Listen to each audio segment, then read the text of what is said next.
Алейкум салям, Слимахай. Хош келдіңіз. Бюріңіз. Куда мы приехали?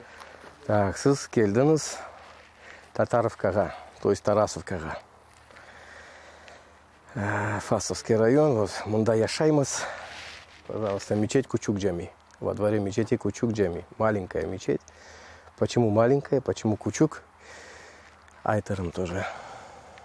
То, что начиналась она вот с первой секции. 4 на 6 метров, 24 квадрата. Это первый. Осталось, ну и так и назвали, Кучук-Джами. Маленькая. Какая бы она большая ни была, эта мечеть, чтобы она всегда была маленькая. Для молящихся, для крымских татар, для других национальностей, те, которые поклоняются Аллаху. Вот основная наша на данный момент зала, вот почему и название этой мечети Кучук-Джами, то есть вот эти вот 4 на 6, было здесь поле, ничего не было, и стояла вот эта вот джами, в которой уже мы азан даем с 17-го года здесь, и джума намазы проводим, молимся, как говорится, и обучаем детей. Вот нас, посмотрите, вот здесь.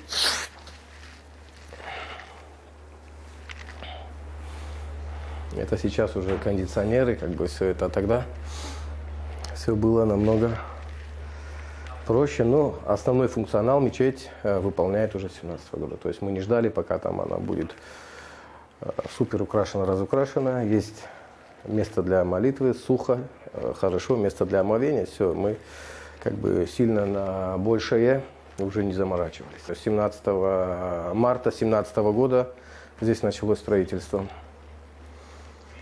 Вот в этом помещении как бы начиналось все. И дальше идет уже развитие. Стали съезжаться сюда семьи, которые выезжали по известным причинам и так далее. Да, то есть и селились, уже старались поселиться здесь. Везде, где бы ни находилось, то есть наш Бызым халкымыз, первое, что они делали, это строили мечеть.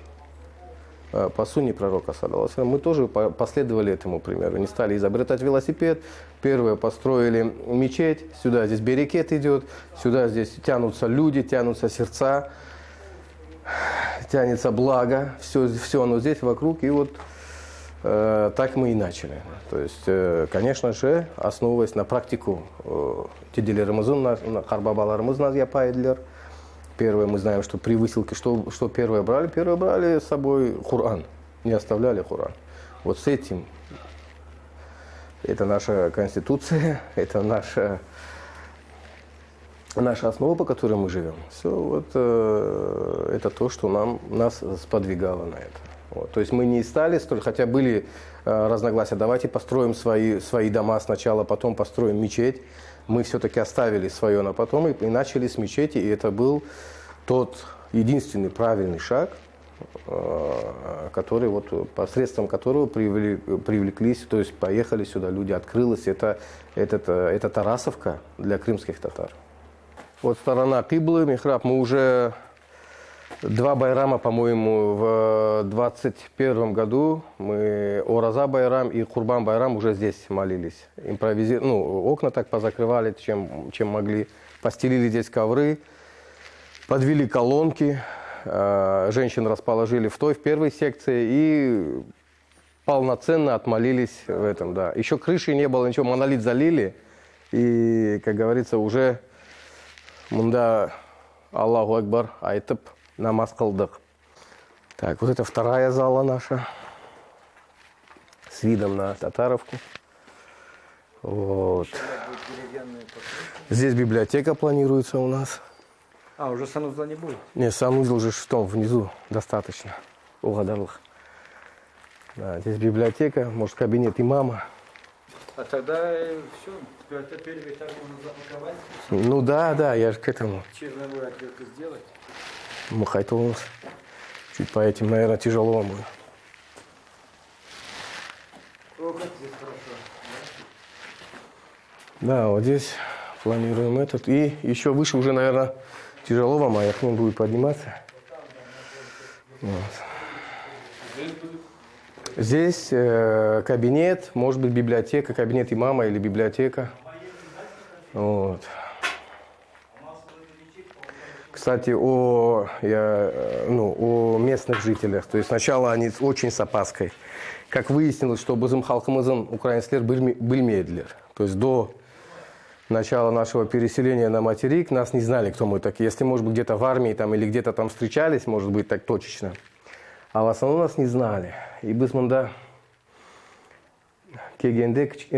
Кочкенде мында много было. И сотрудники полиции было там, остановили так, будь ласка, ваша миграционная картка. Я говорю, я громадянин Украины. Вы говорите, зовнішній не схоже на громадянина Украины. Я говорю, так, подождите, тогда вам надо, говорю, изучить все-таки, как выглядят крымские татары, второй коренной народ Украины, вот, чтобы вы в такой просак не попадали. А миграционную я вам не буду показывать, и паспорт я вам також не покажу, это до войны было. Вот, поэтому, если ориентировки есть, пожалуйста, покажите. А так мы легальные люди, граждане этой страны, поэтому, будь ласка, без причин нас не беспокойте. То есть такие моменты тоже были с местным населением. Думали, какой-то цыганский табор стал здесь. Они же не знали, что это трудолюбивый народ, дружелюбный народ в своей основе, естественно, нас не это. Вот. И сегодня, уже через 5-6 лет, как бы совсем по-другому уже и относятся, и знают. И у нас тут ребята занимаются грузоперевозками. Все вокруг знают, что самый надежный. Так вот, позвонил татарину, все, он приехал. И цена адекватная, и работа. Выходной, не выходной, все всегда на ремень, готовы. И шолсон, как у нас было, да? Ахалунза, как говорили, и шолсон. И еще интересный момент по расположению, значит, жителей массива. У нас тут по секторам получается Бахчисарайский сектор. У нас там дальше на въезде Симферополь, Фонтаны. У нас здесь Ускут есть, это такой, да, элита, которые там себя считают крымско-татарского этого. Ну ладно, мы им оставляем за ними. Олсун оле, кім олса олсын, татар олсын бізде айталар. Сон Ускуттен сон Қарасу базар, Сары су. И дальше пошел у нас улица Джанкойская и Советский район, там Чоль тарафлары, Ногай тарафлары. Тоже сейчас проедем, посмотрим оларын. Бюрунс. Дорт балалы, вот они в этом жили. И вот здесь тоже семья с 3 детьми. Мукай толнус вот здесь.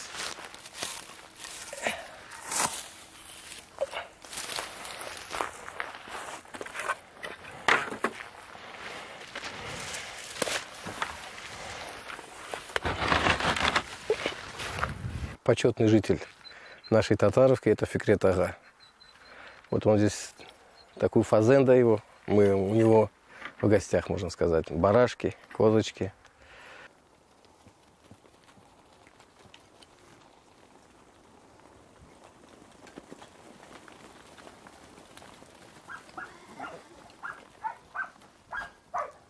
Ай, гони! Фу, фу! Ай, ко мне, иди сюда, ко мне, ай, ко мне. Снимай. Гони!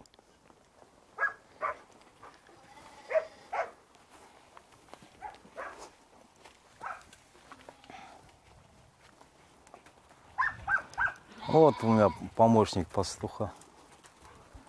Он и пасет их, и выгоняет, и загоняет, все делает. Катя. Катерина. Эльф. Почему-то называется эльф, молоко очень вкусное. Вася. Иди сюда, это француз. Вася. Василий. Вот еще один Василий. Но это Василий девочка, это Василий мальчик. 2 француза. В 2014 году, когда я на Майдан приехал, познакомился с ребятами, с украинцами. У меня сначала такое неправильное мнение было о украинцах, еще при Советском Союзе. А я так познакомился, эти ребята, они заднюю не включат. С айдаровцами познакомился, ребят знаю очень там много. Вот. Я сам не воевал, волонтировал, госпиталь помогал и беженцам с Луганска, с Донецка, с Крыма. Вот. занимался, в общем, гуманитаркой. И заодно вот с ребятами познакомился. Эти, говорю, эти задние не включат. Так что победа будет за нами. Ну, я имею в виду за Украину. И иншаллах. А после этого уже, да, уже понятно и Крым, и возвращение на родину.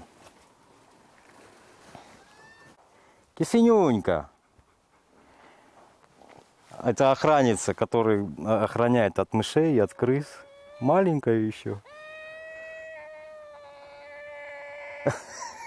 Всех собак, в общем, здесь я построила, всех баранов, все ее признали. Иди.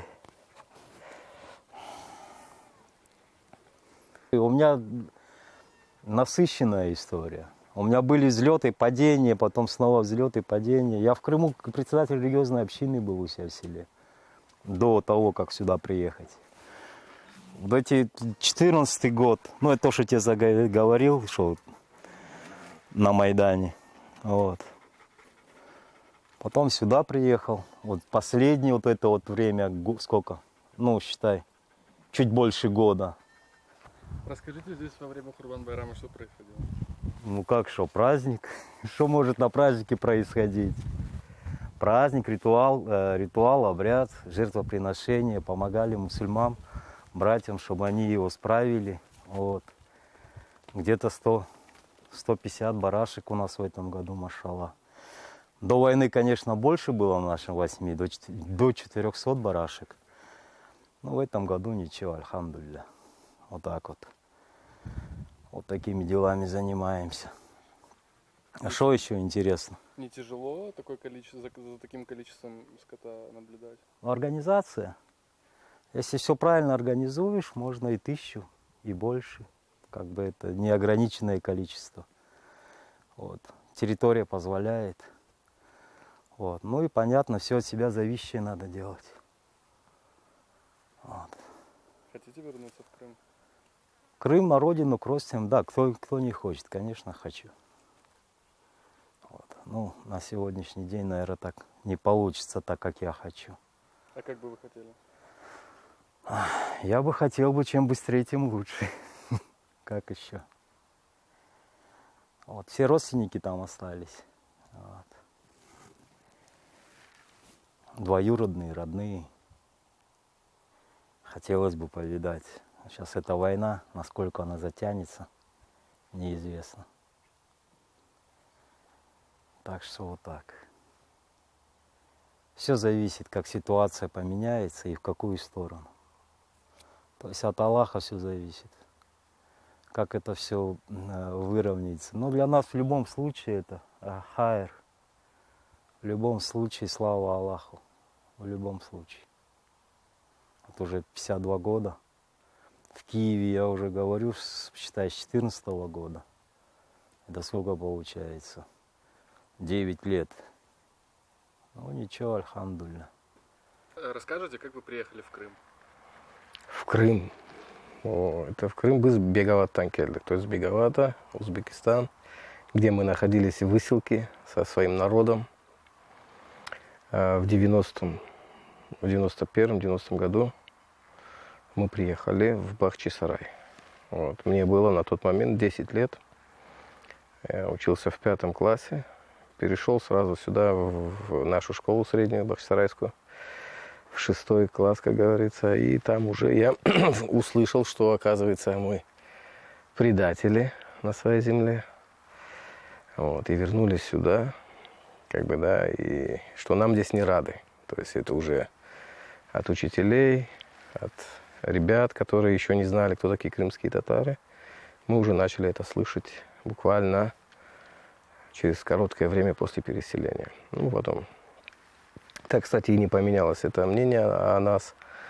Вот такой вот феномен, трагедия на своей земле. Мы крымские татары, мы крымлы, незваные гости. До переезда в Киев работа, дом, семья. Ана, баба, коранта, бала, чагаш, вот так вот. Такого, что там, ну, в общем, вот такие моменты, что ну, просто яшаешь таки тейда. Там старались где-то учиться, поступил тоже там было по молодости. Пытался где-то ну, получить образование, но в итоге сейчас маем, что маем, как говорится, вот пока мы здесь. Кем мечтали быть по профессии, на кого поступали? Ну, я на юриста учился в КАИКНЕУ. Вот, там, с преподавателем по уголовному праву. Он не понял меня как крымского татарина, я не понял его как оккупанта. Это уже... Да, там у нас свои как бы моменты были, да. Это уже в институте, да. Так что такие вот интересные моменты, все вот ждали, когда же восторжествует справедливость, когда крымские татары почувствуют себя на своей родине, у себя дома. В какой момент, когда решили переехать в Киев, вообще на материковую Украину, как это было? Ну, мы выехали еще до 2014 года с семьей. Вот, и уже просто не вернулись. Вот так. Так, какой правильный вопрос задать. Как тяжело ли было сохранять вот до сегодняшнего дня крымско-татарскую культуру, ислам вне Крыма вам все это время?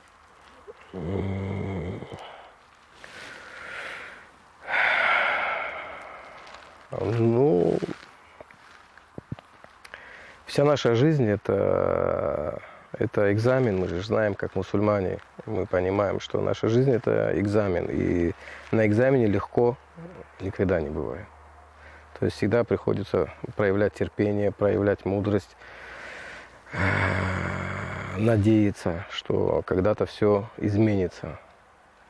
Как у нашего вот бізім деделеріміз, бабаларымыз, биталарымыз, Зайтайдлер, он, Сталин, тоже они ждали, когда это все закончится именно в таком состоянии. А почему именно ждали, почему не было таких как действий? Потому что не было государственности, не было силы как таковой. И вот это юрегенде олсын, то, что нам говорили, сохраните религию, юрегенде, то есть сердце, это было продиктовано именно силы нашего народа, терпением.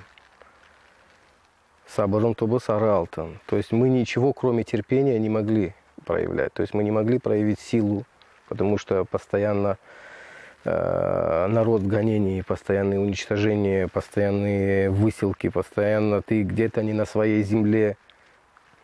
Вот, поэтому силу показать мы уже не могли.